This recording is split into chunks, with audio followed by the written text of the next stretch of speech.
안녕하세요. 진료의 진심인 바르다니원 조아영 원장입니다. 요즘 비가 자주 오면서 기온이 떨어지고 습도가 높아졌죠.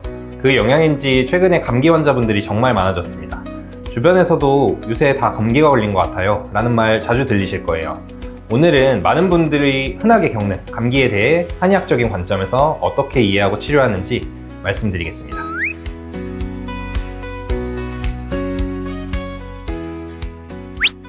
감기로 병원에 가면 보통은 증상 완화제 위주로 처방을 받게 됩니다.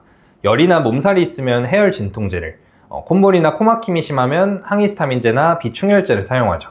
또 기침이나 가래가 많을 때는 진해제나 거담제가 처방이 되고, 경우에 따라서는 위장약이나 심지어 항생제까지 함께 나오는 경우도 있습니다. 이처럼 대부분 증상이 있으면 그 증상을 줄이는 방식의 처방약을 많이 사용하는데요. 한의학에서는 감기를 단순히 바이러스 감염으로만 보지 않고 몸이 외부 자극에 어떻게 반응하는가를 좀 더 중요하게 봅니다. 그래서 감기의 진행을 초기, 염증기, 회복기 3단계로 크게 나눠서 접근합니다. 감염이 시작되면 우리 몸은 먼저 씻어내기 반응을 합니다.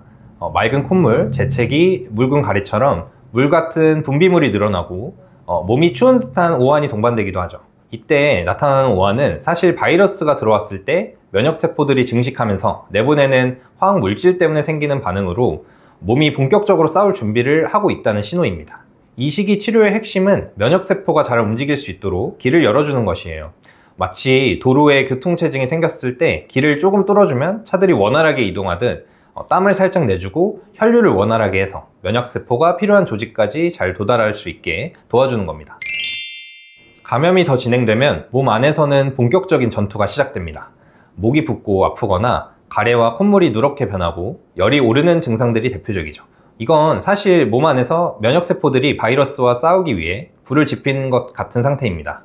열은 단순히 불편한 증상이 아니라 우리 몸이 병원체를 억제하려고 불을 피워 싸우는 과정이기도 합니다. 하지만 불이 너무 커지면 주변까지 피해를 주듯 과도한 열과 염증은 오히려 몸을 더 지치게 만들고 통증을 심하게 합니다. 그래서 이 단계의 치료의 핵심은 불길이 번지지 않게 진정시켜주는 것이에요. 마치 산불이 나면 물을 뿌려 불을 가라앉히듯 염증과 열을 가라앉혀서 몸이 과열되지 않게 도와주는 거죠. 이러한 감기의 초반기와 염증기는 뚜렷하게 끊어지는 게 아니라 몸의 반응에 이어지면서 점차 진행되는 경우가 많습니다. 감기 초반에 오한과 몸살 같은 신체통이 주로 나타날 때는 개지탕, 구미광활탕을 쓰고, 오한이 있으면서 목이 붓고 아픈 등의 이누부 염증이 시작되면 형방패독산이나 연굿패독산 같은 약들을 사용하게 됩니다. 증상이 더 진행돼 인후통이 심해지고 염증 반응이 급격하게 나타나는 단계에서는 응교산이나 황련해독탕 같은 약들이 도움이 됩니다. 즉, 몸의 반응 정도와 면역이 어느 단계에 와 있는지를 살펴 그에 맞게 도와주는 것이 바로 한의학적 감기 치료의 큰 장점입니다.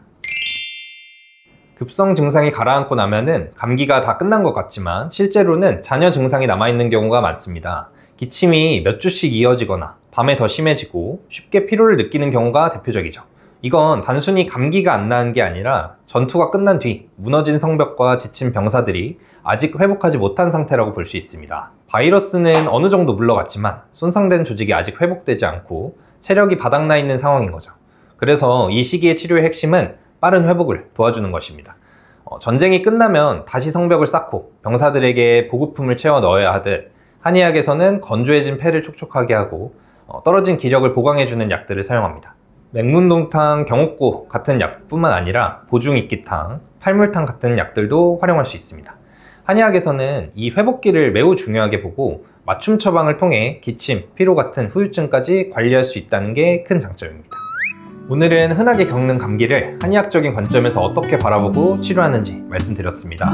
정리하자면 병원 약이 주로 증상을 완화하는 데 초점을 맞춘다면 한의학은 몸의 면역 반응이 어느 단계에 와 있는지를 살펴 그에 맞게 도와주는 방식으로 접근합니다.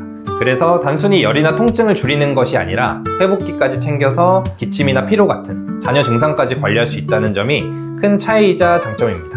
오늘 내용이 도움이 되셨다면 구독과 좋아요 부탁드리고 건강관리에 늘 유익한 정보 전해드릴게요. 감사합니다.